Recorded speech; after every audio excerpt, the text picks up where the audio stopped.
গল্প আলগোছে ভালোবাসি। গল্প পর্ব 11। লেখিকা আজরিনা জেমি। কে? আজ আমি। আয়াজ পেছনে ঘুরে দেখল আফিয়া। ওকে দেখে আয়াজের ভ্রু কুঁচকে এলো।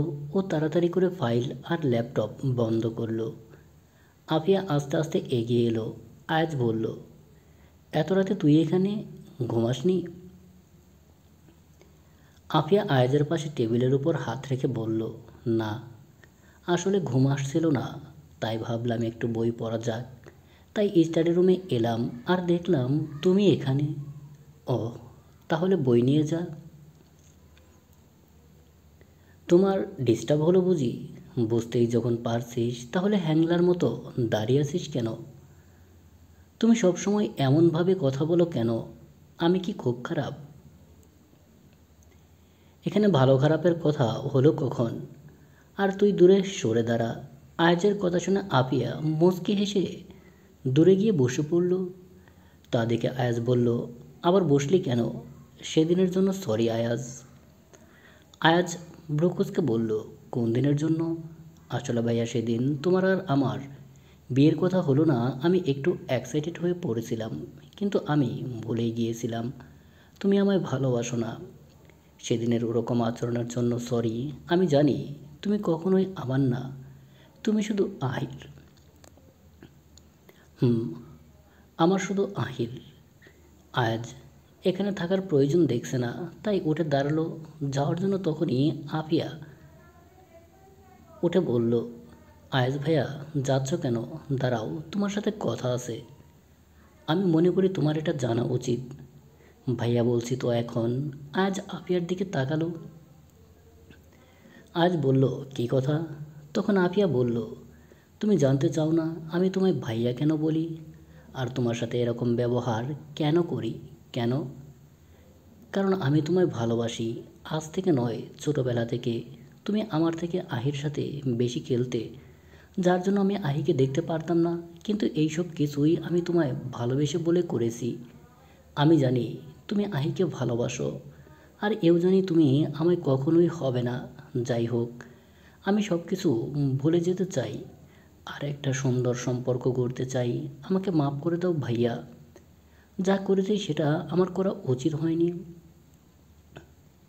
আপিয়ার চোখে পানি আনলো তা দেখে আয়াজ বুঝতে পারলো মেয়েটা সত্যিই ভালোবাসে ওকে, আর এটাও বুঝতে পারে মাঝে মাঝে, কিন্তু এর মাঝেও আয়াজের মনে হয় অন্য কিছু আছে।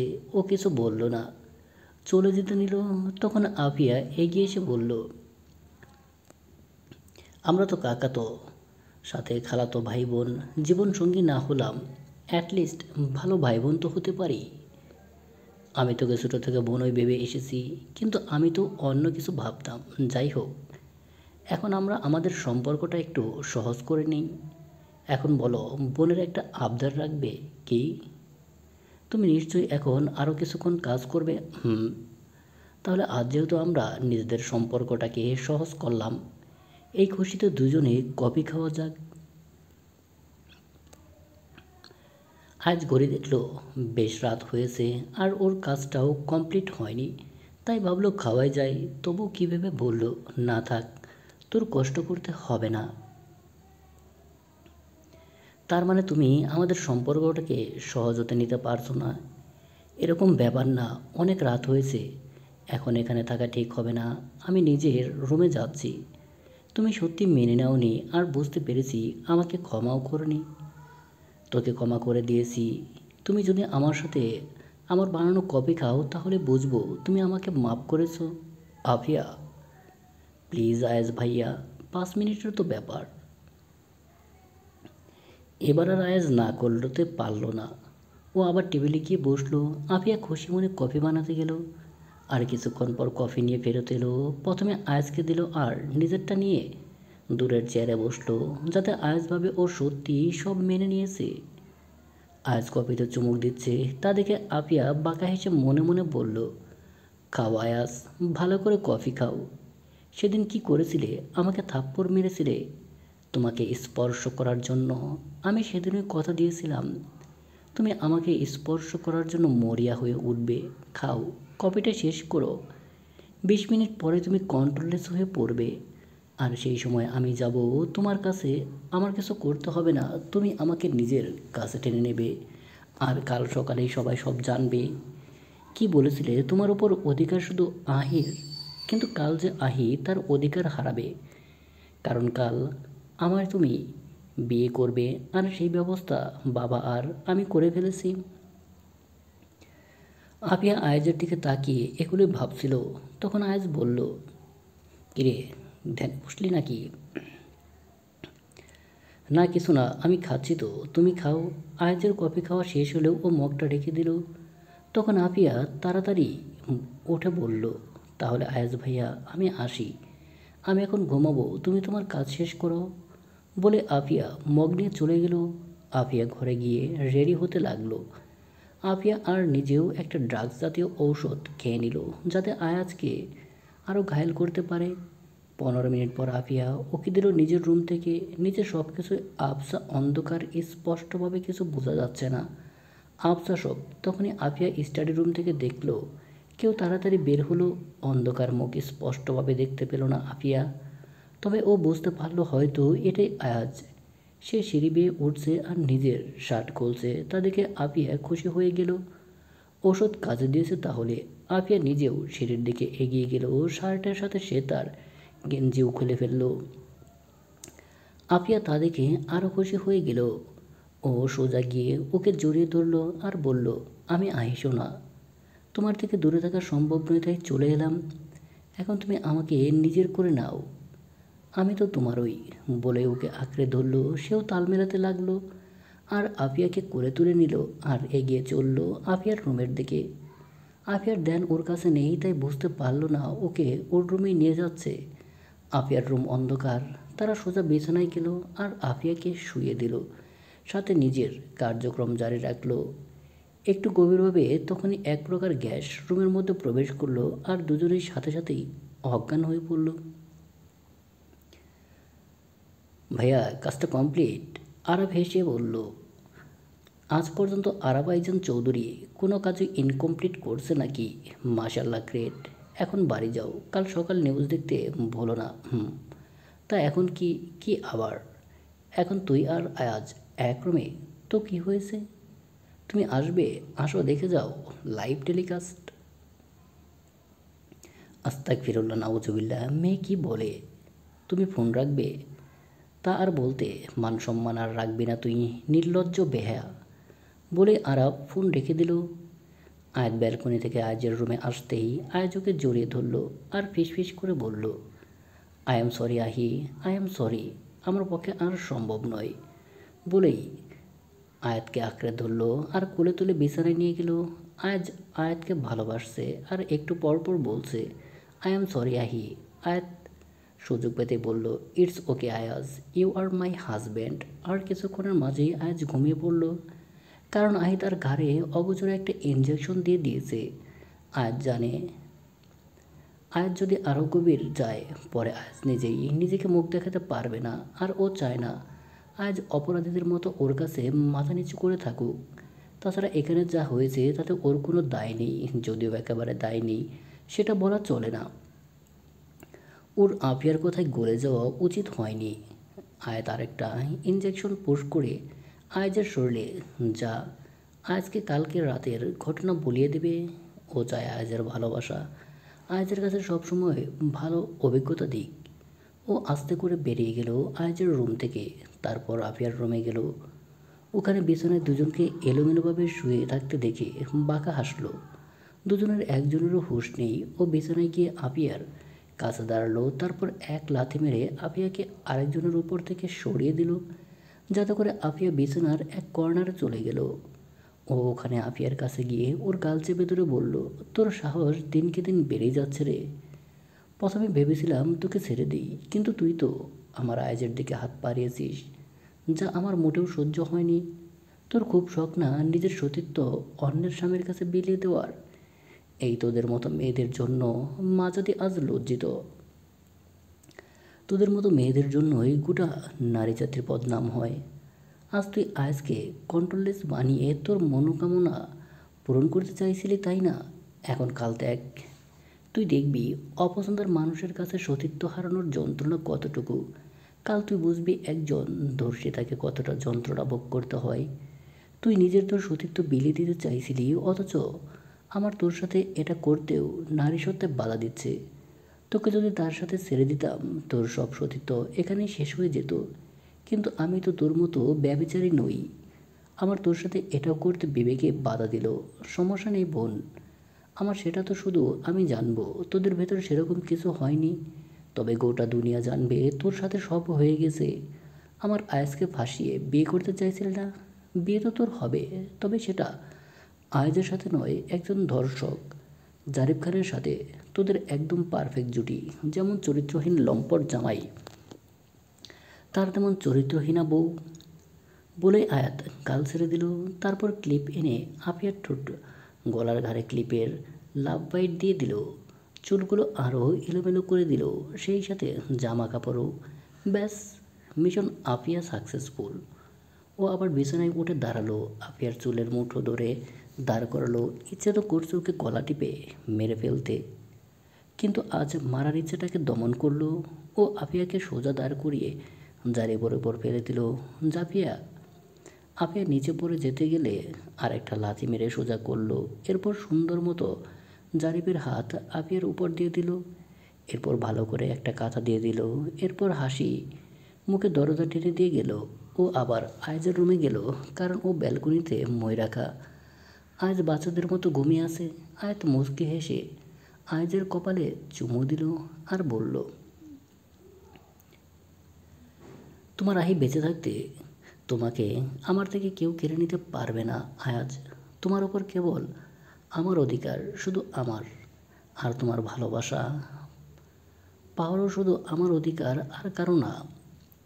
আয়াত উঠে গেল আর মই বেয়ে নেমে গেল। আবার নিচের বেলকনিতে ভেতরে ঢুকে সোজা শাওয়ারে গেল। আয়াত খান বাড়িতে ক্যামেরা লাগিয়েছিল সবার অগোচরে। ও বাড়িতে কী হয় না হয়, কে কী বলে না বলে, সব ওর কাছে আসে। ওর দাদুভাই ওকে বলেছিল ওকে ক্ষমতাবান হতে, যাতে করে তাদের সব পদক্ষেপ ওর নখদর্পণে থাকে। আজ যাওয়ার পরও কি ভেবে হেল্প নিতে চায় দেখার জন্য আজ ভালোভাবে রুমে পৌঁছেছে কিনা, কিন্তু দেখলো ও রুমে নেই। তাই ফোনটা অন করলো দেখার জন্য আজ কোথায়। সবগুলো ক্যামেরাই অন করলো। আজ আর আপিয়া স্টাডি রুমে বসে আছে, তা দেখে একটু ভ্রু কুঁচকালো। ওর সন্দেহ হলো এত রাতে আপিয়াকে দেখে ও কোনো কিছু না ভেবে আপিয়া থাকা কিছুক্ষণ সবসময় রিমাইন্ড করলো। ও দেখলো আপিয়া একটা ওষুধের দিকে তাকিয়ে কী যেন বলছে। আপিয়ার ক্যামেরা জুম করলো আর সাউন্ড বাড়িয়ে দিল। আর ওর কথা শুনে বুঝতে পারলো ওর প্ল্যান। ও তাড়াতাড়ি করে আগে আয়াজকে ফোন দিল রুমে যাওয়ার জন্য, কিন্তু আয়াজ বোধহয় ফোনটা রুমে রেখে এসেছে, তাই ধরল না। ও কী করবে বুঝতে পারছিল না। আপিয়ার কথা শুনে ওর শরীর লাগে জ্বলে যাচ্ছে। তাই আপিয়াকে যোগ্য শাস্তি দেওয়ার জন্য আরবকে ফোন দিল আর জারিফকে নিয়ে আসতে বলল, তাও 10 মিনিটের মধ্যে। আর ওর প্ল্যান বলল যদি ও কিছু করতে না পারে, তাই জারিফকে অপশনালভাবে আনে। আরব দেরি না করে জারিফকে নিয়ে এলো। আরব ওর মাথায় ঢুকিয়ে দেওয়া হয়েছে ও আর আপিয়া কয়েক বছর ধরে প্রেম করে একে অপরকে চায়, আর এর আগে অনেকবার রুম ডেটও করেছে, আর আজকে রাতেও সেরকম করবে। আর ওর জীবন চলে গেলেও ও আপিয়াকে ছাড়বে না। আসলে জারিফ নিজের মধ্যে নেই, ওকে এমন ওষুধ দেওয়া হয়েছে আর ওর মাথায় কিছু কথা ঢোকানো হয়েছে, সেটা ছাড়া ও বাইরের কিছুই ঢুকবে না। এমনিতে পরিবারকে চিনলেও ওর মাথা থেকে সেই কথা সরবে না। আরব বাইরে অপেক্ষা করছিল জারিফকে নিয়ে। ততক্ষণে আফিয়া আয়েজের কাছে নেকা কথা বলে কফি খাওয়ানোর ব্যবস্থা করে। আয়েজ ভাবে ও ঢুকবে ও ব্যালকনি দিয়ে। আয়েজের ব্যালকনিতে আসে মই দিয়ে। আয়েজ রোজা আসা যাওয়া করে দেখে ওখানেই থাকে মই। আয়াত তাড়াতাড়ি করে আসে, আফিয়ার কফি খেতে দেবে না, কিন্তু ততক্ষণে দেরি হয়ে যায়। আয়াজ কফি খেয়ে নেয়। আফিয়া খুশি মনে চলে গেলেও আয়াত স্টাডি রুমে আসে। আয়াজ ওকে দেখে অবাক হলেও পরে মুচকি হাসে। আয়াত আয়াজকে কিছু না বলতে দিয়ে ওর হাত ধরে আয়াজের রুমে নিয়ে যায়। এদিকে আরব সবার অগোচরে জারিফকে নিয়ে খানবাড়িতে ঢুকে জারিফকে স্টাডি রুমে নিয়ে যায় আর ওর মাথায় ঢুকিয়ে দেয় এখন থেকে বের হবার পর শার্ট আর গেঞ্জি করে ফেলতে, আর সোজা উপরে গিয়ে আফিয়ার রুমে যেতে বলে। সে দোকানে গিয়ে একজন আসতে পারে, সে আজকে ওর। এদিকে আয়াজ কিছু রুমে এসে কিছু বলবে তার আগে আয়াত বলল, তুমি এখানে বসো, আমি একটু আমার রুম থেকে আসি। আয়াজ আয়াতকে জড়িয়ে ধরে আর জড়ানো কণ্ঠে বলল, আজ থাকো না আমার কাছে, আসছি আমি, তুমি অপেক্ষা করো।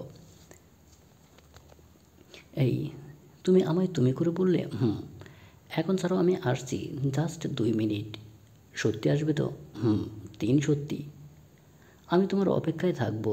I think I need you Ahi, I am waiting for you my love. বলেই আয়াজ আয়াতকে ছেড়ে দিল। আয়াত তাড়াতাড়ি করে নিচে নামলো। আয়াত আবার নিজের ব্যালকনি দিয়ে নিজের রুমে গেল। ফ্রিজ থেকে আয়াত ওখান থেকে ঘুমের ইঞ্জেকশন বের করলো, কারণ আয়াজকে সামলানো ওর পক্ষে কঠিন হবে এমন না। ও আয়াজের ভালোবাসা চায় না, ও চায়, তবে এভাবে না।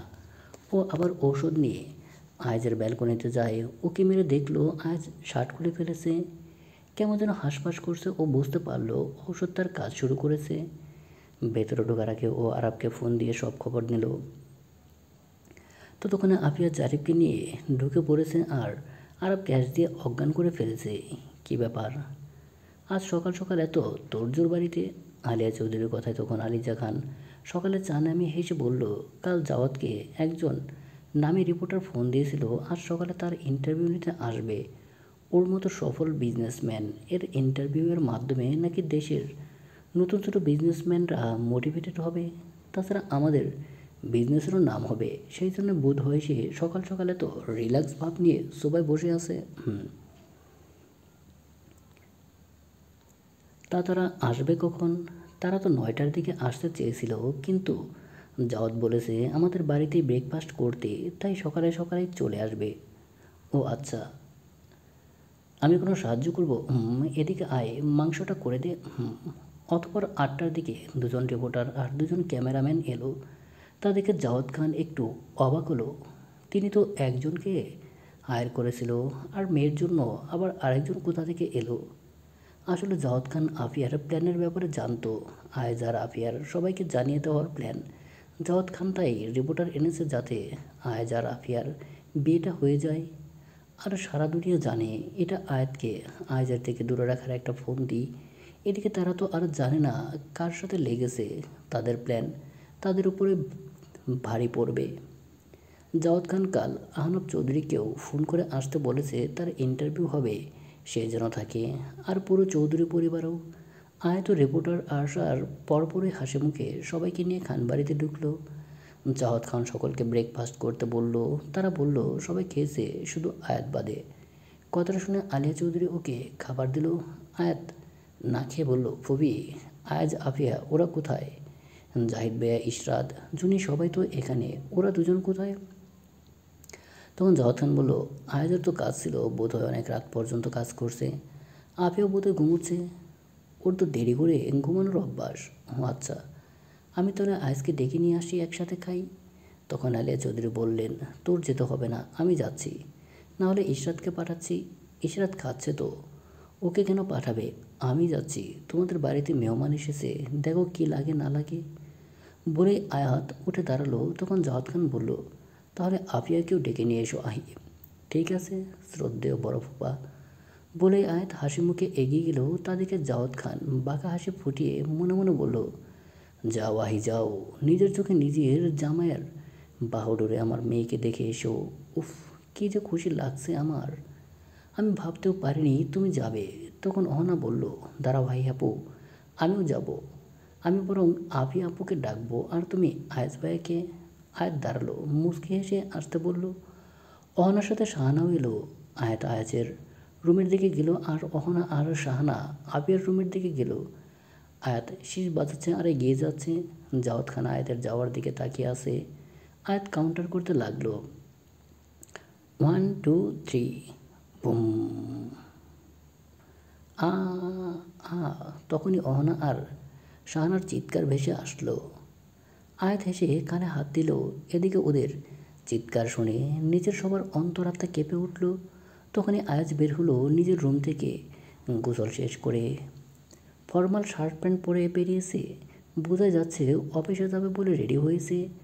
অহনা শাহানার চিৎকার শুনে আয়াজ দৌড়ে দিল ও আয়াতকে খেয়াল করেনি। আয়াতও নতুন কিছু দেখার জন্য আয়াতের পেছনে দৌড় দিল। হাহ বাপ। এদিকে জাওয়াত খান খুশি হলেও আয়াজকে নিজের রুম থেকে দৌড়ে বেরিয়ে আসতে দেখে বরকে গেল।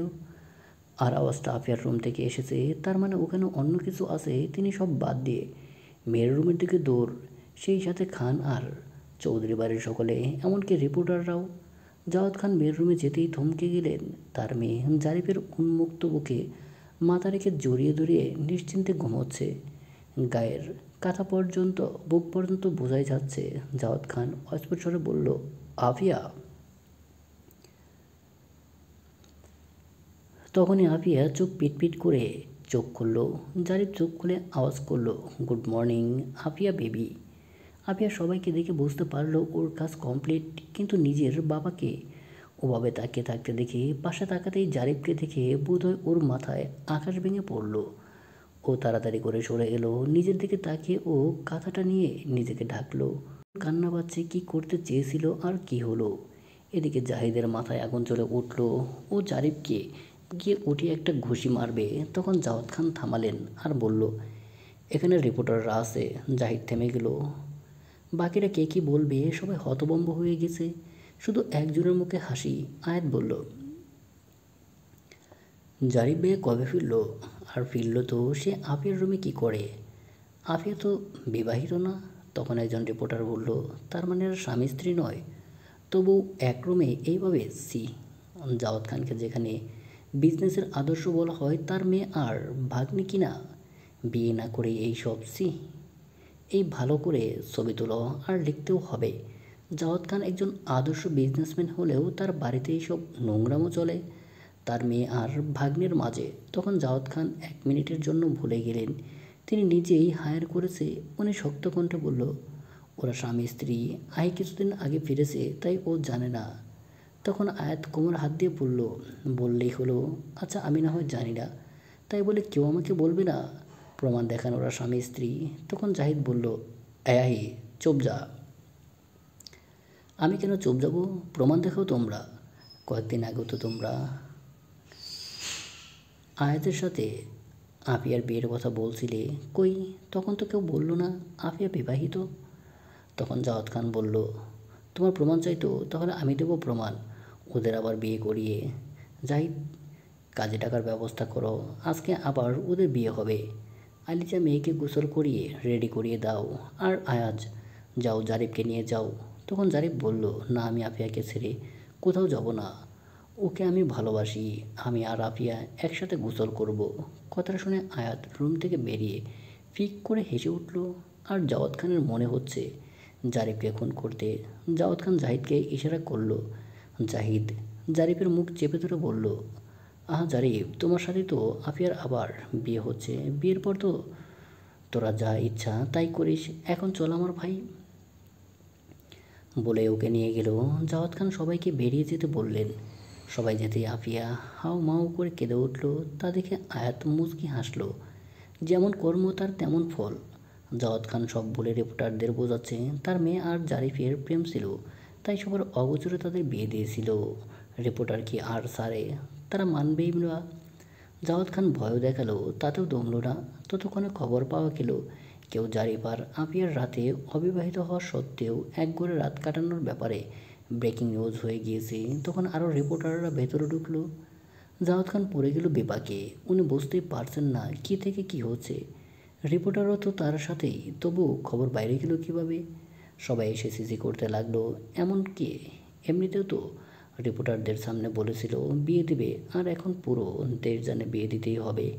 আর এখানে বলেও লাভ নেই, ওদের বিয়ে হয়েছিল, কারণ খবর যা বের হওয়ার হয়ে গেছে। পুরো খান পরিবার আর নিস্তব্ধ, এমনকি আজিশা জনিও। ওরা ভাবতে পারছে না আফিয়া আর জারিফ এরকম কিছু করতে পারে। এদিকে আয়াজ এত বাড়ি ভর্তি লোক থাকলেও একা একা বসে মাংস দিয়ে রুটি খাচ্ছে। আয়েশ করে ও এমনভাবে খাচ্ছে, ওর খাওয়া দেখে আর ওর খাওয়ার ভাবভঙ্গি দেখে সবার মাথায় একটা কথাই আগে আসবে, সেটা হলো এত স্বাদ ক্যা।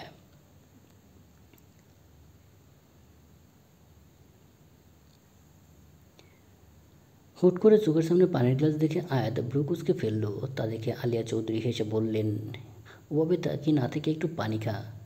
আমি কেন পানি খাবো? একটু আগে খাবার তো খেলি, কিন্তু পানি খাসনি। নে ধর পানি খা। আয়াত মুচকি হেসে পানি নিয়ে খেলো। সে আপাতত বসে আছে একটা চেয়ারে, যেখান থেকে ড্রয়িং রুম পুরোটা দেখা যায়। ড্রয়িং রুমের মানুষ নিয়ে ভর্তি, সবাই জাওয়াত খানের উপর সি করছে, যা আয়াত আর আলিয়া চৌধুরীকে বেশ শান্তি দিচ্ছে। আয়াত পানির গ্লাস নিয়ে বলল, বলো তো ফুপি, কাল রাতে কাহিনী কী হলো? আলিয়া চৌধুরী মুচকি হেসে আয়াতের কানে ফিসফিস করে বললেন, কাল রাতে ম্যাজিক হয়েছে আহি, আর আমি শতভাগ নিশ্চিত যে সেটা আহিয়া না আয়াত চৌধুরী করেছে। আয়াত হাসলো আর বলল, অনেক হয়েছে, এবার তোমার ছেলেকে ডেকে এনে খাওয়াও।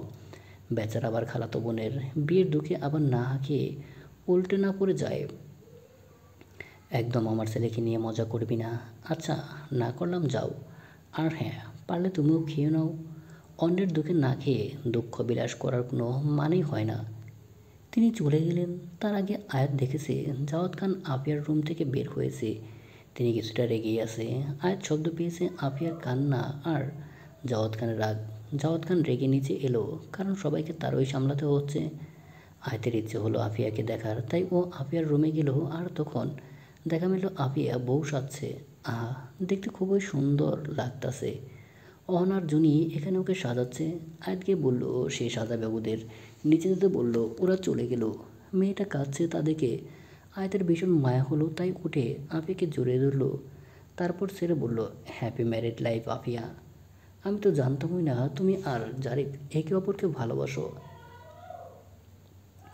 বিয়ে করেছো, কিন্তু মিডিয়া কী সব আবোল তাবোল বলছে। বলো তো, তোমরা নাকি বিয়ে না করেই রাত কাটিয়েছো। ইস, তোমার সতীর্থ সব জারিফ ভাইয়া নিয়ে নিল গো।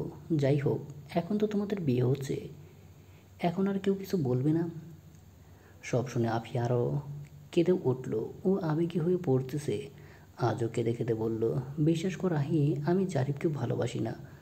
ওর মতো লম্পট চরিত্রহীনকে আমি কেন ভালোবাসবো বল? কাল জানি না ও আমার কাছে কীভাবে এলো, আর আমি বা ওকে কীভাবে গ্রহণ করলাম।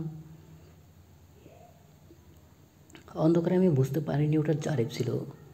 তুমি অন্ধকারে কাকে এক্সপেক্ট করেছিলে আফিয়া? আফিয়া চুপ হয়ে গেল।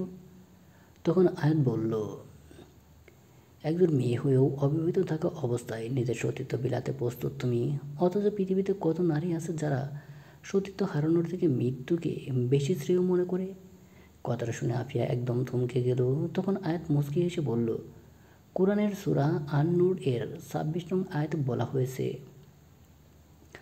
দুশ্চরিত্র নারীরা দুশ্চরিত্র পুরুষের জন্য এবং দুশ্চরিত্র পুরুষরা দুশ্চরিত্র নারীদের জন্য, আর সচরিত্র নারীরা সচরিত্র পুরুষদের জন্য এবং সচরিত্র পুরুষরা সচরিত্র নারীদের জন্য। লোকেরা যা বলে তারা তা থেকে মুক্ত, তাদের জন্য রয়েছে ক্ষমা ও সম্মানজনক রিজিক। আন-নূর আয়াত ২৬। আল্লাহ তাআলা এই আয়াতের মাধ্যমে বুঝিয়েছেন, তুমি যেমন চরিত্রের হবে তোমার জীবনসঙ্গীও তেমন চরিত্রের হবে। তুমি একজন চরিত্রহীনা মেয়ে হয়ে তুমি কিভাবে এক্সপেক্ট করো তোমার জন্য আয়াজের মতো চরিত্রবান মানুষ আসবে, যে তার সমস্ত ভালোবাসা স্ত্রীর জন্য জমিয়ে রেখেছিল? আফিয়া মুখ শক্ত করে বলল, আমি আয়াজকে ভালোবাসি। আয়াত মুচকি হেসে আফিয়ার দিকে মুখটা এগিয়ে বলল, না, ভালোবাসো না। আয়াজকে ভালোবাসলে কাল তুমি জারিফকে নিয়ে ওরকম করতে পারতে না। তুমি তো আয়াজকে ভালোবাসতে বললে, কিন্তু সত্যি হলো সেটা মিথ্যা ছিল। তুমি ওকে ভোগ করতে চেয়েছিলে, বুঝলে? কাল একটা ভালো সুযোগ ছিল তোমার, কিন্তু তুমি তা কাজে লাগাতে পারোনি। আরে তুমি তো কাল জারিফের সাথে না গিয়ে আয়াজের রুমেও যেতে পারতে। তুমি জানো, আজ রাতে আমায় ফোন দিয়েছিল, বলল তাড়াতাড়ি করে আসতে। আমি ভাবলাম কি না কি হয়েছে, ছুটে চলে এলাম, কিন্তু এসে কী হলো জানো? এসে দেখি বেচারা আমাকে ভালোবাসার জন্য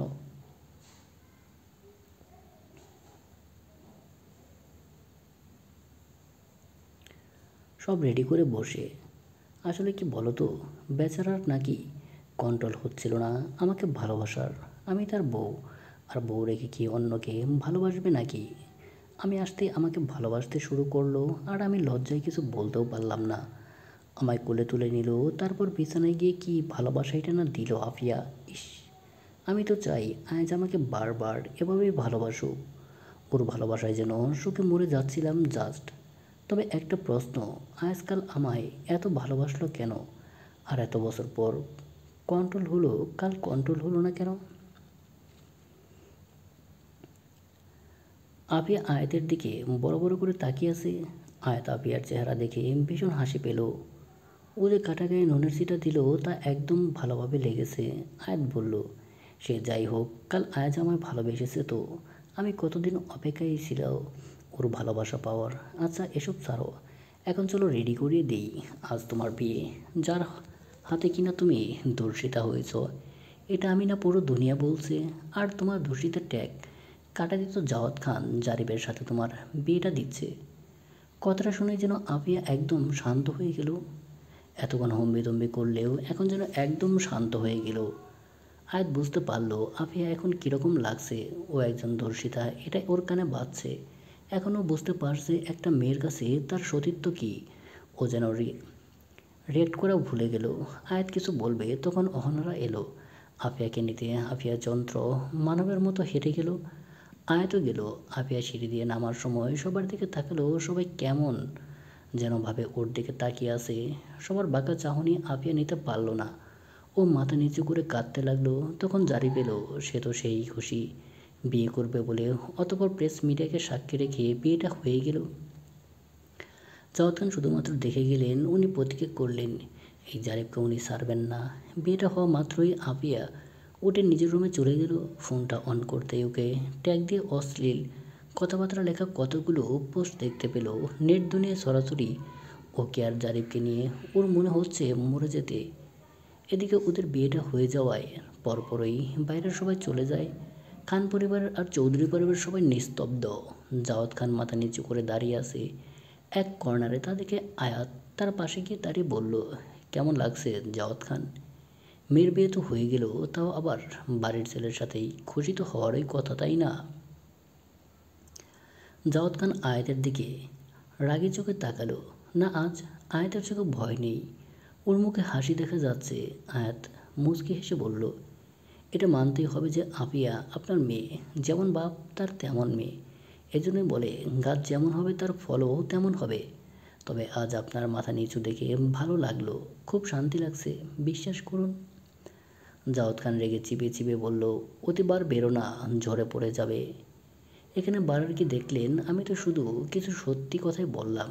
তবে বলুন তো, আজ যা হলো এরপর আপনি মুখ দেখাতে পারবেন তো? সি সি করছে সারা দুনিয়া। জাওয়াত খানের মতো একজন আদর্শ বিজনেসম্যানের মেয়ে তার বাড়িতেই তার ভাগ্নের সাথে রাত কাটিয়েছে অবিবাহিত অবস্থায়। আর সেই পরিস্থিতি স্বাভাবিক করতেই জাওয়াত খান তাদের বিয়েটা দিয়েছেন। বাহ কেয়া নিউজ। হ্যাঁ আচ্ছা, আপনি কিছু জানতেন নাকি? তাহলে আজকেই কেন রিপোর্টার আসলো আপনার বাড়িতে? আবার এলো তো এলো, নিউজও নিয়ে গেল, তাও ধামাকাদার মশলা মিশিয়ে। আহ! জাওয়াত খান আয়াতের হাত ধরল। আবার তখনই জাওয়াত খান হাত ছেড়ে মুখ শক্ত করে দাঁতের উপর দাঁত চেপে ব্যথা সহ্য করার প্রয়াস করল। কারণ জাওয়াত খান হাত ধরা মাত্রই আয়াত তার পায়ের ওপর জুতো দিয়ে পাড়া মেরেছে। সেই সাথে সাথে আলপিন ফুটিয়ে দিয়েছে। আয়াত একটু পিছিয়ে গিয়ে একটা হাসি দিয়ে বলল, আমায় সেদিনের দুর্বল ভীতু আহি ভাববেন না, না হলে খুব ভুল করে বসবেন। যাই হোক, ব্যথাটা এনজয় করার জন্য দিলাম। বলে আয়াত বেরিয়ে আসলো। আর বাড়ি এসে ল্যাপটপ অন করে আপিয়াকে নিয়ে ট্যাগ বা পোস্ট করলো। অশ্লীল জিনিস বা ওর নর্মাল ছবি যা অনলাইন আছে সাইবারের সাথে যোগাযোগ করে সেগুলোকে ডিলিট করে দিল। ও চায় না আর এটা নিয়ে টানা হেঁচড়া হোক। একটা মেয়ের সম্মানের ব্যাপার, ও এভাবে রাস্তায় ফেলে দিতে পারে না। এতটুকু সময় যা হয়েছে সেটাই আপিয়াকে সারা জীবন ভুগতে হবে। তাছাড়া ও আপিয়ার মুখে যন্ত্রণা দেখেছে। তাছাড়া এখন তো নিউজও হয়েছে, দুদিনের মধ্যে সব শান্ত হয়ে যাবে। আয়াত বাদে সবাই খানবাড়ির সবাই ড্রয়িং রুমে বসা। সবাই থমকে আছে। জাওয়াত খান রেগে যমুনা খানকে বলল, তোর ছেলেকে নিজের ছেলের মতো এতদিন মানুষ করলাম, আর তোর ছেলে কী করলো আজ? আমার মেয়েকে এভাবে আর আমাকে সারা দুনিয়ার সামনে অপমান করলো। যমুনা খান বললেন, এখানে আমার ছেলের একা দোষ কেন হবে? তোর মেয়ে কি পবিত্র মানুষ নাকি? আপিয়ারও এখানে দোষ আছে। আর সব কিছু তো আপিয়ার রুমই হয়েছে। আর ওরা যেভাবেই একে অপরের সাথে ছিল দেখে বোঝা গেছে রাতে দুজন নিজেদের সম্মতি দিয়েছিল। তাছাড়া আপিয়ার যে মেয়ে, আমার ছেলে জোর করলে আপিয়া রাতেই চিৎকার করে সবাইকে ডাকতো, কিন্তু রাতে তো একটা শব্দও পায়নি। তার মানে তোর মেয়ে নিঃশব্দে জারিফকে নিজের রুমে ঢুকিয়ে নিজের কামনা পূরণ করেছে। বয়স তো আর কম হয়নি। কথাটা বলার সাথে সাথেই জাওয়াত খান গর্জন করে উঠল, যমুনা সবাই ভয় পেল। তখন আহনাব চৌধুরী বললেন, এখন চিৎকার চেঁচামেচি করে কোনো ফায়দা নেই, যা হওয়ার তা হয়ে গেছে, আর ওদের বিয়েটাও হয়ে গেছে। কিন্তু আমি ভাবিনি আমার নাতনি এরকম কিছু করবে। সবার সামনে ছোট হয়েছি, ওরা একে অপরকে ভালোবাসতো, সেটা আমাদেরকে বলতো, আমরা না হয় বিয়ে দিয়ে দিতাম। কিন্তু ওরা তো, তাছাড়া জারিফ তো বাড়িতে ছিলই না কাল, এলো কিভাবে? আর এলো তো এলো আপিয়ার রুমে কেন? যাক, আমরা এটা বলে নিজেদের মধ্যে অশান্তি না করি। তখন আসাদ খান বললেন, বাবা ঠিক কথা বলেছেন। ভাইয়া আপা তোমরা শান্ত হও, তা হয়েছেও তা তো আমরা বদলাতে পারবো না। এখন নিজেদের মধ্যে অশান্তি করে লাভ নেই। তাছাড়া ভাইয়া তুমি তো আপিয়াকে বাড়িতে রাখতে চেয়েছিলে, যেভাবে হোক বাড়ির মেয়ে বাড়িতেই আছে এখন, এটা নিয়ে আর ঝামেলা করো না। তখন জাওয়াত খান রেগে উপরে চলে গেল, মনে মনে বলল, শ্বশুরাব্বা ঠিক বলেছে, জারিফ কীভাবে এলো সেটাই তো বুঝতে পারছি না। আমার জানা মতে জারিফকেও মাহবুবের সাথে কেউ তুলে নিয়েছিল।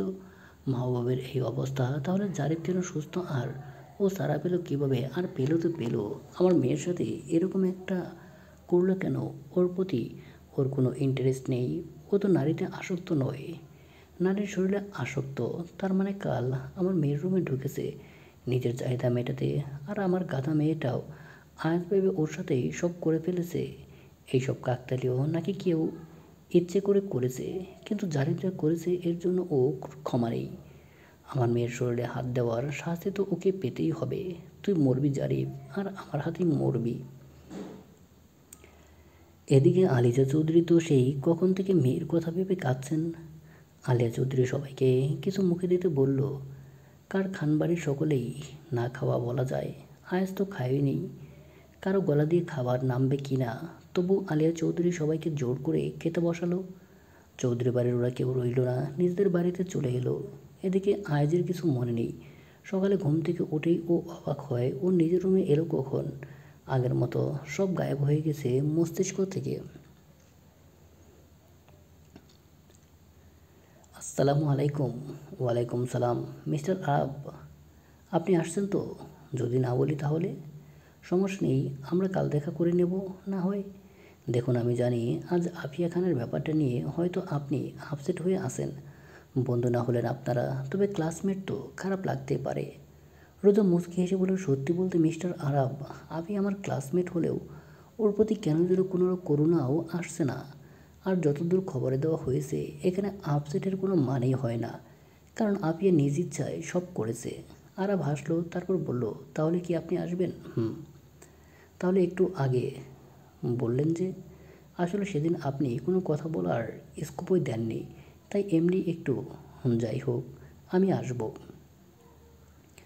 শুনে খুশি হলাম। আমি আপনার অপেক্ষায় থাকবো। আর হ্যাঁ, এসে সোজা ছাদে চলে আসবেন। আল্লাহ হাফেজ, সাবধানে আসবেন। বলে আরব ফোন কেটে দিল। রোজা ফোনটা কেটে আবারও ভাবনায় পড়ে গেল। দুপুরে 1টা বাজে সবে, 4টা বাজতে আরও 3টা ঘন্টা, রেস্টুরেন্টের দূরত্ব 15 মিনিট। এই আহিয়াপু, চলো না একটু ঘুরে আসি। আশেপাশে যে পরিস্থিতি আমার একটু ভালো লাগছে না। হুট করে শাহানার কথায় আয়াত ল্যাপটপ থেকে মাথা উঠিয়ে বলল, হুট করে এরকম চিন্তা মাথায় এলো কীভাবে? ইশরাত আর জনি একদম শান্ত হয়ে গেছে। আহিয়াপু, ওদেরকে আমাদের ক্লাসমেট 2জন ছেলে ফোন করে অনেক বাজে কথা শুনিয়েছে। বলেছে বাড়ির বড় মেয়ে এইসব করে বেড়ায়, ওদের সিট খালি আসছে নাকি। আসলে ওই ছেলে 2জন ইশরাত আর জনিকে পছন্দ করে। কথাটা শুনে আয়াতের চোখ মুখে শক্ত হয়ে গেল। ও তো এটা জানেই না। ও বলল, আয়াত জানে না? আয়াত ভাইয়া জানে না। কিছুক্ষণ আগে ইশরাত আমাকে ফোন করে কাঁদতে কাঁদতে বলল, ইশরাত আর জনিকে আসতে বলো, ওদেরকে আর ওদের নিয়ে আমি এখন বেরোবো। আর হ্যাঁ, 20 মিনিটের মধ্যে রেডি হয়ে বের হবি। শাহানা আর অহনা খুশি হয়ে গেল আর বেরিয়ে গেল। ইশরাত আর জনিকেও বলল। ওরা প্রথমে না করলেও পরে আয়াতের কথা শুনে রাজি হয়েছে। সবাই 20 মিনিটের মধ্যে রেডি হয়ে গেছে। আশিয়ান বাড়িতে ছিল, তবে আয়াত আশিয়ানকে না নিয়ে আনেনি। বলেছে আজ বাড়িতে আছে বউকে সময় দিতে। ও আর কিছু বলেনি। অতঃপর ওরা গাড়ি নিয়ে বের হলো। গন্তব্য কোথাও ঘুরতে যাবে। আয়াত ইশরাতের থেকে ছেলে দুটোর নাম্বার নিয়ে নিল, আর কাউকে ফোন করে কিছু বলল। রোজা গাড়ি থেকে নেমে রেস্টুরেন্টের দিকে তাকালো। গায়ে তার চকলেট কালারের সিম্পল নর্মাল গাউন, মাথায় হিজাব। সে আস্তে আস্তে ভেতরে ঢুকলো। ছাদে ওঠার জন্য সিঁড়ির দিকে গেল। সেখানে থাকা একজন মেয়ে বললেন, আপনি মিস রোজা আহমেদ? রোজা মাথা নাড়িয়ে বলল, জি। মেয়েটা হাতে থাকা গোলাপটা এগিয়ে দিয়ে মুচকি হেসে বলল, ওয়েলকাম ম্যাডাম, স্যার উপরে আপনার জন্য অপেক্ষা করছে। রোজা অবাক হলো। সে অবাকতা কাটিয়ে সিঁড়ি দিয়ে উঠল। সিঁড়িতে ফুলের পাপড়ি ছিটানো। ছাদে উঠতেই ও অবাক হয়ে গেল। চারপাশটা বেলুন আর ফুল দিয়ে সাজানো হয়েছে। আর মাঝে আরাফ অফ হোয়াইট কালারের একটা পাঞ্জাবি পরে দাঁড়িয়ে আছে। ওকে দেখে সে মুচকি হেসে এগিয়ে এলো আর বলল, আসসালামু আলাইকুম মিস রোজা, আসতে কোনো অসুবিধা হয়নি তো? রোজা অবাক হয়েছে আরাফকে এভাবে দেখে। ও অবাক হয়ে বলল, ওয়ালাইকুম সালাম, না কোনো সমস্যা হয়নি, আসুন বসে কথা বলা যাক। বলে আরাফ হেসে একটা চেয়ার টেনে ইশারা করলো রোজাকে বসার জন্য।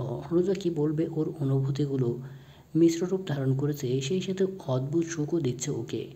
রোজা গিয়ে বসলো। আরাফও বসলো রোজার সামনাসামনি। রোজা বলল, তো বলুন, কে যেন বলবেন বলেছিলেন? বলছি, আগে কফি আসুক। তখনই একজন কফি নিয়ে এলো। একটা রোজার দিকে আর একটা আরাবের দিকে দিয়ে চলে গেল। আরাব বলল, নিন কফি খাওয়া শুরু করুন। রোজা কফিটা নিয়ে একটা চুমুক দিল, তারপর বলল, নিন বলুন, আগে কফিটা তো শেষ করুন। কথা শোনা রোজা এক প্রকার থমকে গেল। ও বিরক্ত হবে নাকি রাগ করবে নাকি ভালোবাসার অনুভূতি দেখাবে বুঝতে পারল না। আরাব এক মনে কফি খাচ্ছে, এখন রোজার দিকে তাকাচ্ছে না পর্যন্ত। রোজাও একবার তাকিয়ে কফি খাওয়ায় মন দিল। দুজনে কফি খাওয়া শেষ। তখন একজন কফির কাপ দুটো নিয়ে গেল। রোজা এবার আর জিজ্ঞেস করলো না ও আরাবকে দেখাতে চাচ্ছে ওর কথা শোনার জন্য ও মরে যাচ্ছে না। রোজা কিছু বলছে না দেখে আরাব হাসলো। তারপর বলল, মিস রোজা। রোজা আরাবের দিকে তাকালো। আরাব পাঞ্জাবির পকেট থেকে একটা গোলাপ, তার নিচে একটা সাদা কাগজ আর কলম রোজার দিকে এগিয়ে দিতে দিতে বলল, will you marry me miss Roza? Roza অবাক হয়ে আরাব যে ওকে বিয়ের প্রপোজাল দেবে ও ভাবতেই পারেনি। ও বলল, মানে? তখন আরাব বলল, দেখুন মিস রোজা, আমি কোনো কাব্যিক নই যে আপনাকে নিয়ে আমার মনের অনুভূতিগুলো কবিতা আকারে জানান দেব। আমি নিতান্ত একজন সাধারণ মানুষ, তাই অতি সাধারণভাবে বলছি, আমি আপনাকে পছন্দ করি এবং বোধহয় ভালোবাসি। আপনি কি আমাকে বিয়ে করবেন মিস রোজা? যদি আপনার উত্তর হ্যাঁ হয় তাহলে আপনি গোলাপটা নিজের কাছে নিন। ওই সাদা কাগজটায় লিখবেন মিসেস আরাব। আর যদি না হয় তাহলে গোলাপটা ঠিকই নেবেন, তবে কাগজটায় লিখবেন মিস রোজা। রোজা যেন আকাশ থেকে পড়লো। এভাবে হুট করেই কেউ বিয়ের প্রপোজাল দেয় কাউকে, তাও আবার এভাবে। এটা ওর কাছে নতুন। এমনকি আজ পর্যন্ত কোথাও এমন প্রপোজাল দেখেনি যেখানে উত্তর এভাবে জানান দিতে হবে। তবে রোজার মুখটা অন্ধকার দেখা গেল। ও আরাবকে পছন্দ করে ঠিকই, কিন্তু কোথাও একটা কিন্তু থেকেই যায়। রোজা 5 মিনিট হয়ে গেছে, কিছুই করছে না। তা দেখে আরাব বলল, দেখুন এখানে এত থমকে যাওয়ার কিছু হয়নি। আপনি শুধু আপনার উত্তরটা জানান দেবেন। আপনি যে উত্তরই দেন না কেন আমি মেনে নিতে প্রস্তুত। আমি আপনাকে জোর করব না। কথাটা শুনে রোজা যেন অভয় পেল। ও গোলাপটা নিয়ে দীর্ঘশ্বাস ফেলে লিখল, মিস রোজা ওরফে মিসেস আইজান। লেখাটা আরাফের দিকে এগিয়ে দিল। আরাফ কাগজটা নিয়ে পড়ল, তারপর রোজার দিকে তাকালো। তখন রোজা বলল, আমি আপনার অনুভূতিকে সম্মান জানাই। এমনকি নর্মালি আপনি আমার পছন্দের তালিকায় একজন মানুষ। তবে আমি আপনাকে জীবনসঙ্গী হিসেবে গ্রহণ করতে পারছি না, কারণ আমি একজনকে কথা দিয়েছি আমি তার জন্য অপেক্ষা করব আমার শেষ নিঃশ্বাস পর্যন্ত। আরাফ মুচকি হেসে বলল, তার নাম কি আইজান? না মানে এখানে মিসেস আইজান লিখেছেন? রোজা মুচকি হেসে বলল, জি তার নাম আইজান। তার সাথে কি আপনার প্রেমের সম্পর্ক? না, প্রেমের হারাম রিলেশনশিপ নয়। তার সাথে আমার অদ্ভুত সম্পর্ক। তার সাথে আমার 10 বছর ধরে দেখা হয় না, তবুও লোকটা যেন আমার খুব কাছের। তার মানে তাকে আপনি 10 বছর আগের কথা দিয়েছিলেন? জি। কীরকম? না মানে কিছু মনে করবেন না, আসলে একটু কিউরিয়াসিটি হচ্ছে। না আমাকে রিজেক্ট করলেন তো, তাও 10 বছর আগে কাউকে কথা দিয়েছিলেন সেই জন্য। আপনার খারাপ লাগছে হয়তো, কিন্তু আমি আমি কিছু মনে করব না। আপনি প্লিজ বলুন, আমিও না হয় একটা মিষ্টি সম্পর্কের সাক্ষী হই। রোজা মুচকি হেসে বলতে শুরু করলো, সে হলো আমার বাবার বন্ধু এবং আমার বান্ধবীর ভাই। তার নাম আইজান বলেই জানতাম। ছোটোবেলা থেকে চৌধুরী পরিবারের সাথে আমাদের সখ্যতা। চৌধুরী মানে আহিনা চৌধুরী। আমি হুম আহি আমার বান্ধবী, ওর বড় ভাই। আইজান সবসময় আহিকে আগলে রাখতো। ওর থেকে 5 বছর বড় হওয়া সত্ত্বেও সবসময় আহির সাথে খেলতো, ওর কেয়ার করতো। আমারও পছন্দের একটা মানুষ ছিলেন উনি। কিন্তু আনফর্চুনেটলি একটা ঝামেলার কারণে আহির ভাই আর আহির মা চলে যায়। আহি অসুস্থ হয়ে পড়লে ওর বাবা ওকে নিয়ে বিদেশ চলে যান। তার কয়েক বছর পর আহি আবার ফেরত আসে। আমার থেকে 2 ক্লাস উপরে ভর্তি হয়, তবু ও আমার সাথে শুধু মিশতো। আহি তখন ক্লাস 6-এ আর আমি 4-এ। একই স্কুলে হওয়ায় আমরা একসাথে থাকতাম। কিছুদিন পর বলল কি একটা ছেলে আসতো, আহির সাথে দেখা করতো। আমি 2-3 দিন দেখতে পাই, পরে আহিকে একদিন হাতে নাতে ধরি। তখন আহি জানায় ওটা ছিল তার ভাই আইজান। তবে আর কাউকে জানতে দিত না। উনি আসতেন শুধু আহির সাথে দেখা করতেন। এরপর থেকে আমিও আহির সাথে থাকতাম। উনি যখন আসতো আমারও ওনাকে খুব ভালো লাগতো। উনি আহিকে খাইয়ে দিত, গল্প করতো। এভাবেই চলে যায় কয়েক বছর। আহি 10-এ, তখন আমি 8-এ। আমি বুঝতে পারি ওনার প্রতি আমার আলাদা অনুভূতি তৈরি হয়েছে। তখন সবে আমার আবেগের বয়স। আমার মনে হতো ওনারও আমার প্রতি কোনো অনুভূতি তৈরি হয়েছে। আমি একদিন সাহস করে ওনাকে আমার মনের কথা জানলাম, কিন্তু আমাকে ভুল প্রমাণিত করে উনি আমাকে গ্রহণ করলেন না, আবেগ বলে রিজেক্ট করলেন। এরপর ওনার সাথে আমার কয়েকবার দেখা হয়েছে, সববারও তিনি আমাকে এড়িয়ে গেছেন। এরপর তার 1 মাস পর কি হলো, আহি চলে গেল। হুট করে তার 10 দিন পরেই উনি এলেন। আমার কাছে ওনাকে দেখে আমি অবাক হলাম। উনি আমাকে এসে বললেন আমি এখনও ওনাকে ভালোবাসি কিনা। হঠাৎ এমন প্রশ্নে আমি থমকে গিয়েছিলাম। আমি ওনাকে ভালোবাসতে শুরু করেছিলাম, কারণ আহির প্রতি ওনার যত্ন, ওনার কেয়ার আমাকে মুগ্ধ করতো। আমার মাথায় একটা কথাই সেট হয়ে গিয়েছিল, যে ছেলে তার বোনকে সবার অগোচরে এতটা কেয়ার আর এতটা ভালোবাসতে পারে, সেই ছেলে তার জীবনসঙ্গীকে না কত ভালোবাসবে। আমি কোনো কিছু না ভেবেই বলে দিই ভালোবাসি। ওনার চোখে আমি পানি দেখেছিলাম, কিন্তু উনি লুকিয়েছিল। আমার কেন যেন মনে হয়েছিল উনিও আমাকে ভালোবাসে। উনি বলেছিল উনি চলে যাচ্ছে কোথাও, আমি ওনার জন্য অপেক্ষা করতে পারবো কি না। আমি কোনো কিছু না ভেবেই বলেছিলাম আমৃত্যু পর্যন্ত আমি ওনার জন্য অপেক্ষা করব। ব্যাস, উনি শুধু বলেছিলেন উনি ফিরবে একদিন, সেদিন পর্যন্ত যেন আমি ওনার অপেক্ষা করি। তবে যদি আমার মনে হয় ওনার প্রতি আমার অনুভূতি হারিয়ে গেছে, তাহলে যেন আমি আর ওনার অপেক্ষা না জীবনে অন্য কারো হাত ধরে নেই। এইটুকু বলেই উনি চলে গিয়েছিলেন। তারপর আমাদের দেখা হয়নি। তবে আমি আজও ওনার অপেক্ষায় আছি। আমি ওনাকে প্রমাণ দিতে চাই ওনার প্রতি আমার অনুভূতি কোনো নিছক আবেগ ছিল না। আর এটাও বলতে, সব আবেগের বয়সের ভালোবাসা সবার কাছে আবেগ হয় না। কিছু কিছু ভালোবাসা আঁকড়ে ধরে তাকে মানুষ অনেকটা সময়। তবে এটা ভাববেন না তাকে হয়তো অনেক ভালোবাসি বলে ওনার অপেক্ষায় আছি, এমনটা নয়।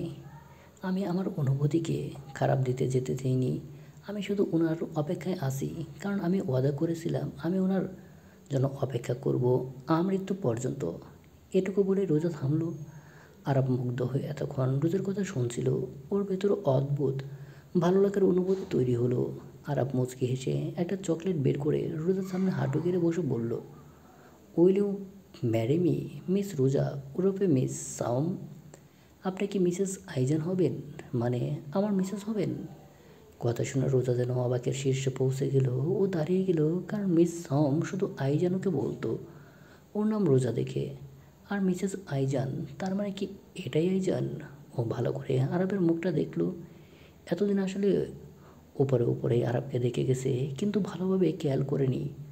রোজা ভালো করে পরখ করে নিল, তখন আইজানের মুখে কোনো দাড়ি ছিল না। বয়স এসেছিল যুবক। এখনকার আরবের মুখে দাড়ি ভর্তি। আগেকার আইজান চশমা পরতো না, এখনকার আরব চশমা পরে। রোজা চশমা খুলে ফেললো আরবের আর চোখের দিকে তাকালো, কারণ আরবের বামপুরের পাশে ছোট্ট একটা তিল ছিল, যা রোজাকে আরও মুগ্ধ করতো। এতদিন তো চশমার কারণে বোঝা যায়নি। ও তিলটা দেখতে পেতেই বুঝতে পারলো এটাই তার আইজান। রোজা আরবকে একদানে দেখে যাচ্ছে তাদেরকে আরব মুচকি হেসে বলল, আপনার পরখ করা হয়ে গেলে এখন আমার প্রপোজালটা অ্যাকসেপ্ট করুন মিস সাওম, কারণ আমার পা ব্যথা করতে শুরু করেছে। কথা শুনে রোজা ধ্যান ভাঙল।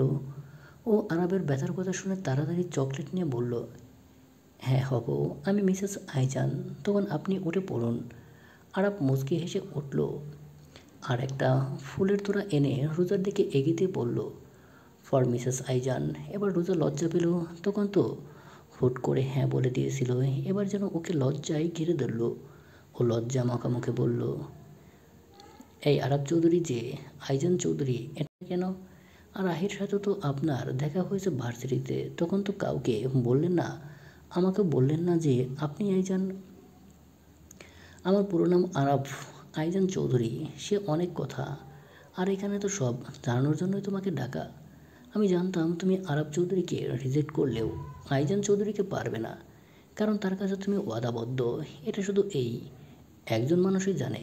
এখন বসো, তোমাকে সব বলছি। তবে তোমাকে ওয়াদা করতে হবে তুমি আমি না বলা পর্যন্ত কাউকে কিছু জানাবে না, ঠিক আছে? আমি ওয়াদা করলাম। রোজা আর আরব বসলো। আরব সব কিছু রোজাকে খুলে বলল। সব কিছু শোনার পর রোজার মুখটা হা হয়ে গেল। তা দেখে আরব হাসলো। তবে আরব কিছু জিনিস রোজাকে বলেছে, তবে সব বলেনি। রোজা কিছু বলবে তখন আরব কাউকে মেসেজ করলো, তখনই একজন লোক কেক আনলো।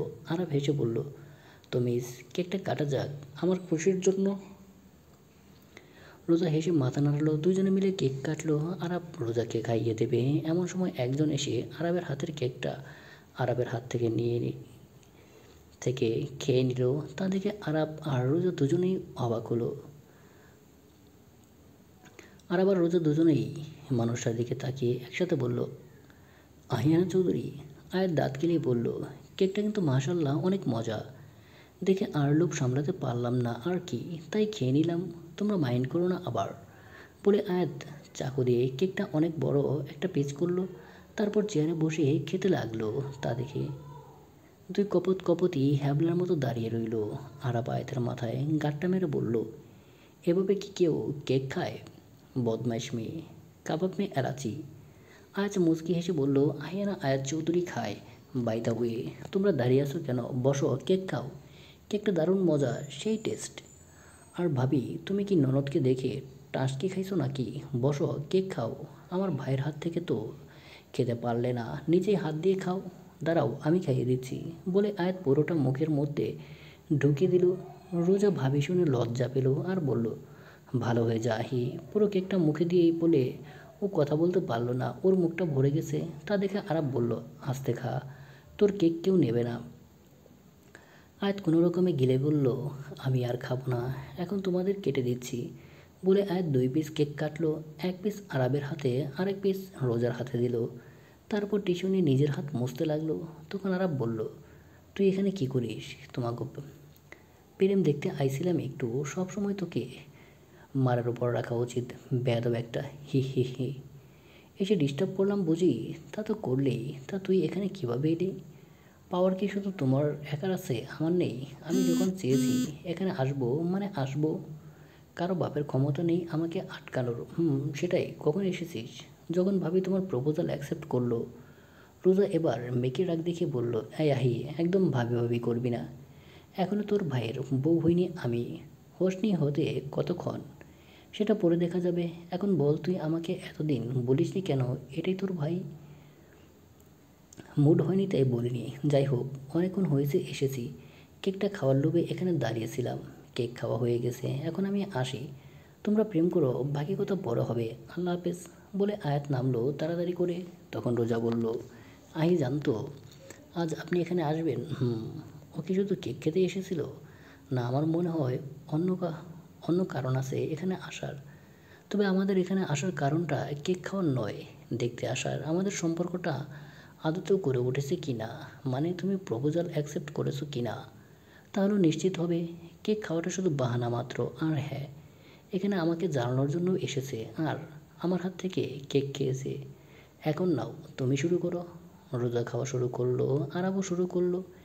একটু সময়ের জন্য আয়াত এলেও দুজনের মধ্যে এলাচি হয়ে এসেছে। কি সুন্দর দুজনের সময় কাটাচ্ছিল, কিন্তু সে এসে ওদের থামিয়ে দিল।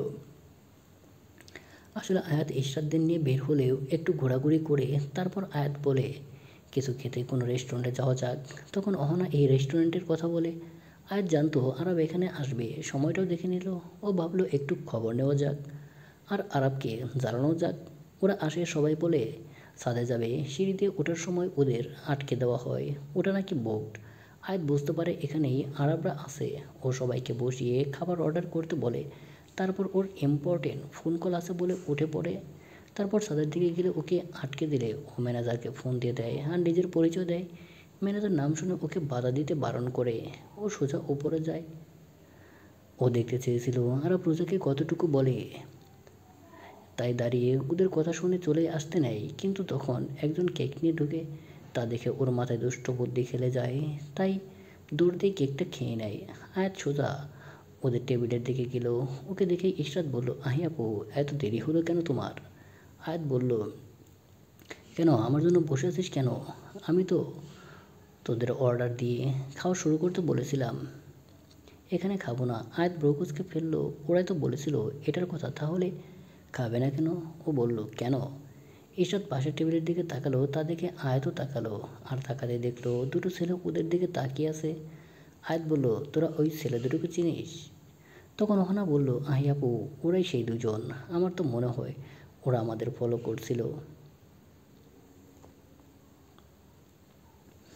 তখনই জুনিয়র ইশরাত বলল, চলো না আপু, এখান থেকে যাই। আর ভালো লাগছে না। তোরা কিছু অর্ডার দিয়েছিস? আয়াতের এরকম কথায় সবাই ভ্যাবালার মতো ওর দিকে তাকিয়ে রইল। শাহানা বলল, না। ওকে চল, একটা করে আইসক্রিম নিয়ে আর বের হো। আমি কিছু খাবার প্যাক করে নিচ্ছি। একটা রেস্টুরেন্টে এসেছি, এভাবে না অর্ডার করে বসে থাকলে খারাপ দেখায়। আয়াত ওয়েটার ডেকে বাড়ির সবার জন্য মেনু কার্ড দেখে খাবার প্যাক করে দিতে বলল। আর সবাইকে আইসক্রিম দিতে বলল। আয়াতসহ সবাইকে আইসক্রিম খেতে বলল। সকালে খাওয়া শুরু করলো। খাবার প্যাক করা হয়ে গেলে আয়াত বিল দিয়ে উঠে এলো। সবাইকে বলল আগে যেতে। ও পেছনে পেছনে আসছে। সকালে বাইরে বের হলো, সাথে ওই ছেলে দুটোও। ইশরাত গাড়িতে উঠবে, তখন একটা ছেলে বলে উঠল, দেখ ভাই, খান আর চৌধুরী বাড়ির মেয়েদের মনে কত রং। আজ বাড়িতে এত কিছু হয়ে গেল, তবুও ঘুরতে বেরিয়েছে। সব বলে তো মেয়ে নিশ্চয়ই রাতের জন্য মধু খুঁজতে পেরেছে। আর আমাদের দিকে তাকাও, আমরাও। ব্যাস, এতটুকুই আর বলতে পারলো না, কারণ সে এখন মাটিতে পড়ে গেল। কান দিয়ে রক্ত পড়ছে। সকলে চমকে পাশে তাকালো। আয়াতের হাতে একটা লাঠি, যা কিনা কিছুটা হকি স্টিকের মতো দেখতে, তবে সেটা নয়। এটা ওর নিজের আসার সময় গাড়ি করে নিয়ে এসেছিল। আয়াত মুচকি হেসে আরেকজনকে বলল, তোমারও কিছু বলার আছে নাকি? বলার থাকলে বলে ফেলো। আয়াতের কথা শুনে ছেলেটা দুই পা পিছিয়ে গেল। তা দেখে আয়াত বলল, মেয়েরা হলো মায়ের জাত, তাই তাদের সম্মান করতে শেখো। একজনের জন্য পুরো নারী জাতিকে কাঠগড়ায় তোলা কাপুরুষের কাজ। আর হ্যাঁ, খান আর চৌধুরী বাড়ির মেয়েরা ভালোবেসে যেমন আগলে নিতে জানে, তেমনি পরিস্থিতি সাপেক্ষে মেরে ফেলতেও জানে। আশা করি বুঝতে পেরেছো। আর যদি কোনোদিন শুনি কোনো মেয়েকে টিস করেছো, তাহলে সেদিন কি হবে আমি নিজেও জানি না। ছেলেটা ভয়ে বলল, সরি সরি সরি আপু, এমন আর কোনোদিন করবো না। আয়াত ছেলেটার দিকে এগিয়ে গিয়ে পকেটের টাকা গুঁজে দিয়ে বলল, হয়েছে। এখন ওকে নিয়ে হাসপাতালে যাও, না হলে মরে যেতে পারে। আর ও মরে গেলে তার দায় তোমার পড়বে। ইউনো চৌধুরীদের ক্ষমতা। জি জি জি আবু, বলে ছেলেটা পড়ে থাকা ছেলেটাকে তুলে হাসপাতালের উদ্দেশ্যে গেল। ঘটনাটা পার্কিংয়েরই হওয়ায় তেমন কারো চোখে পড়ল না। আর যাদের পড়লো তারা তেমন ভ্রুক্ষেপ করলো না, কারণ একটা মেয়ে একটা ছেলেকে মেরেছে, নিশ্চয়ই ছেলেটা ভালো কোনো কাজ করেনি।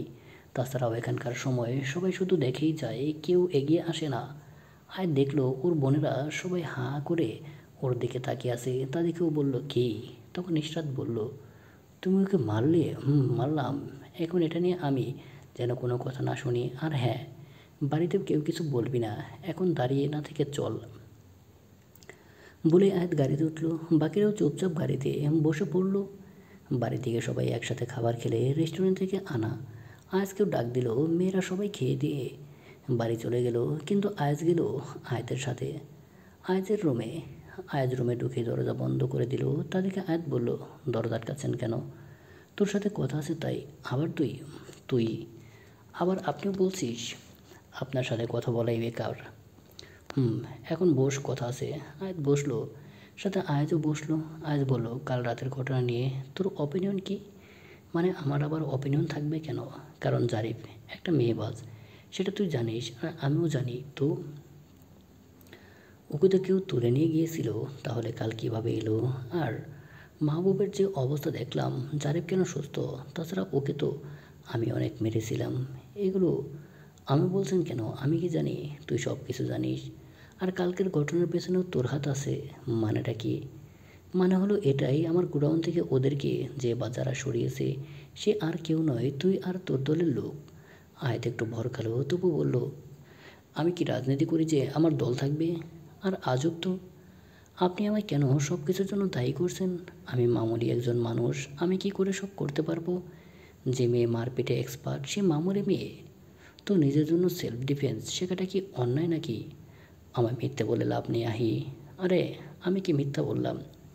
তুই যেভাবে সবাইকে দেখোস তুই মোটেও ওরকম না আহি। এই আহির পেছনের অন্য আহি রয়েছে, আর যেটা খুব পাওয়ারফুল। আমি কোনো পাওয়ারফুল কিচ্ছু না। সেদিন তোর বোতল থেকে পানি খাওয়ার পর কী কী হয়েছিল আর কালোই বা কী হয়েছিল? আয়াত একটা দীর্ঘশ্বাস ফেলে বলল, আমি কিছু জানি না, তুই জানিস। আমার যতদূর মনে পড়ে আমি তোর বোতল থেকে পানি খেয়েছিলাম সেদিন, তারপর কিছু মনে নেই। আবার কালও তোর কাছে থেকে বাড়ি খেয়েছিলাম, তারপর কিছু মনে নেই। এই দুটো দিনের স্মৃতি আমার মনে নেই, কিন্তু কেন? এইসব কেন এর উত্তর তোর কাছে আহি। আমার কাছে কোনো উত্তর নেই আয়াজ, চলে যান। তোর কাছেই আছে, কারণ তোর রুমের ব্যালকনির জুড়িতে আমি দুটো ইঞ্জেকশন পেয়েছি, একটা ঘুমের আরেকটা, যা মানুষের সাথে গোটা 1 ঘন্টা বা 45 মিনিট ভুলিয়ে দেয়। যা কিনা আমার সাথে হয়েছে আমার কালকের কিছু মনে নেই, তাই আমি ফিঙ্গারপ্রিন্ট দিয়েছিলাম, সেটার ভেতর তোর হাতের ছাপ আছে। এখন হেয়ালিপনা না করে বলাই। আয়াত অবাক হয়ে গেল, ওর মনে পড়ল কাল রাতে ব্যালকনিতে উঠে ইঞ্জেকশন দুটো ঝুড়িতে রেখেছিল, কিন্তু ও ফেলে দেওয়া হয়নি। তবে ও অবাক হয়ে গেল, আজ ওর ব্যালকনিতে থাকা ঝুড়ি পর্যন্ত চেক করেছে। ও অবাক হয়ে বলল, আপনি আমার রুমে চেক করেছেন? আপনার সাহস হলে কী করে আমার রুম তল্লাশি করার? আমি তোর হাজব্যান্ড আহি, তো কী হয়েছে? আপনার আয়াজ একটা দীর্ঘশ্বাস ফেলে বলল, আমি জানি এটা উচিত হয়নি, তবে আমি তোমার রুমে তল্লাশি করিনি। সকালবেলা নিজের রুমে দেখতে পেয়ে আমি একটু অবাক হই, তাই সাথে সাথে শার্ট গেঞ্জি ছিল না, যা দেখে আমার মাথায় কাজ করছিল না। নর্মালি আমি খালি গায়ে ঘুমাই না, তাছাড়া আমি কখন রুমে এলাম সব মাথায় তালগোল পাকাচ্ছিল। তবু এগুলো মাথায় ঝেড়ে ফেলে গোসল করে রেডি হই। বের হবো তখন আপিয়ার সাথে ঘটনাটা ঘটলো, যা আমার মাথা আরও হ্যাং করে। সবাই সব নিশ্চুপ হয়ে যাওয়ার পর রুমে গিয়ে আমি ভাবনায় পড়ে গেলাম এটা নিয়ে। মাথায় এটা তালগোল পাকাচ্ছিল খুব, তবে তাই ভাবতে ভাবতে শেষ গিয়ে আমার ফলাফল 0। পরে বুঝলাম আমার কিছু ভালো লাগছে না। তার মানে হয় তোমার সাথে সময় কাটালে বা কথা বললে আমার ভালো লাগবে, কারণ তুমি আমার জীবনের এক টুকরো প্রশান্তি। ভাবলাম ব্যালকনিতেই আসি, তাই ব্যালকনিতেই এসেছি। আর ব্যালকনিতে এসে পায়ে থেকে ঝুড়িটা পড়ে যায়, আর ওখান থেকেই দুটো ইঞ্জেকশন বের হয়। আমি অবাক হয়ে গেছিলাম, ভাবলাম তোমায় জিজ্ঞেস করি। পরে আমার মনে একটা সন্দেহ হলো, সেদিনও রাতে আমার কিছু মনে নেই, তার মানে তুমি কিছু করতে পারো। আমি রুমে উকি দিয়ে দেখলাম তুমি ল্যাপটপে খুব মনোযোগ দিয়ে কিছু করছো, আবার ফোনের কথা বলছো। মানে এয়ারটপ বুঝতে পারলাম তুমি আমার উপস্থিতি টের পাওনি, তাই আর না ঢুকে বেরিয়ে গেলাম আর সোজা ল্যাবে। তারা টেস্ট করে জানলো এটা ঘুমের আর স্মৃতি মুছে ফেলার জন্য ব্যবহৃত হয়েছে। সব কিছু যেন আমাকে আরও ধাঁধায় ফেলে দিচ্ছিল। আমি কিন্তু চাইলে সবার সামনে তোমায় জিজ্ঞেস করতে পারতাম, তবে তোমায় আমি বিশ্বাস করি তাই তোমার কাছেই জিজ্ঞেস করলাম। এগুলোর মানে কি আহি? তুমি কেন আমাকে ইঞ্জেকশন দুটো দিয়েছো?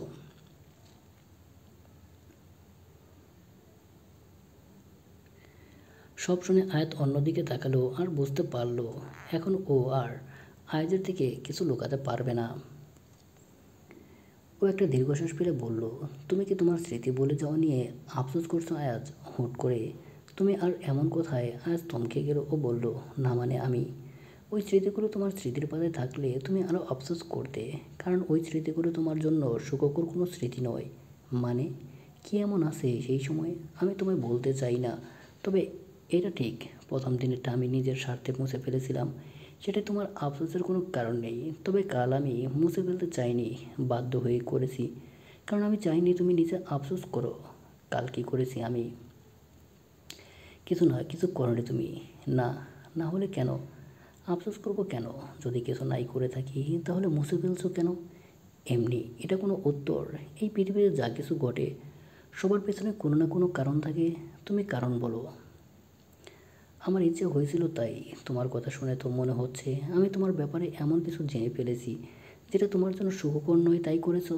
তুমি তো বললে প্রথমবার তোমার স্বার্থের জন্য তুমি করেছো, কালকেও নিশ্চয়ই তেমন কিছু করেছো।